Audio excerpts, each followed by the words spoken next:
playoff baseball returned to Toronto after 2 decades of no action at all. Steve Simmons and Ken Fidlin here. The Blue Jays lose Game 1 to the Texas Rangers. And I guess, Ken, the biggest disappointment, David Price brought to Toronto to be the ace. He wasn't that ace today. He was not precise at all. He lacked command of his fastball early in the game. And the Rangers took advantage of that. And I think there was probably, even though he's a veteran, I think there were a few nerves there. It's been a long time since he's won a playoff baseball game, and I think maybe he let the atmosphere get to him a little bit. Well, he talked about being nervous after the game. He talked about how he was feeling on the mound and he needed sort of to compose himself. And if you think about it, he hit a guy twice, and David Price never hits people.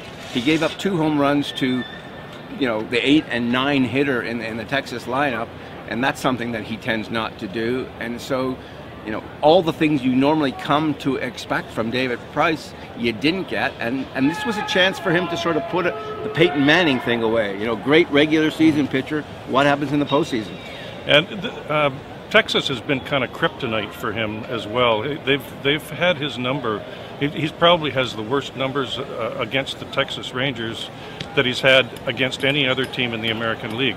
So there's that to contend with. There may be some sort of a tiny bit of doubt in his mind when he takes the mound against this team. And the challenge in the short series for the Jays is now you've lost the first game, you have to win 3 or 4. That's right, and he may be back on the mound if they can get this thing to a 5th game. And there's a possibility that this was his last start as a Blue Jay if they don't win this series or compete through the series through 4 games. Yeah. For Ken Fidlin, I'm Steve Simmons at the Rogers Centre in Toronto.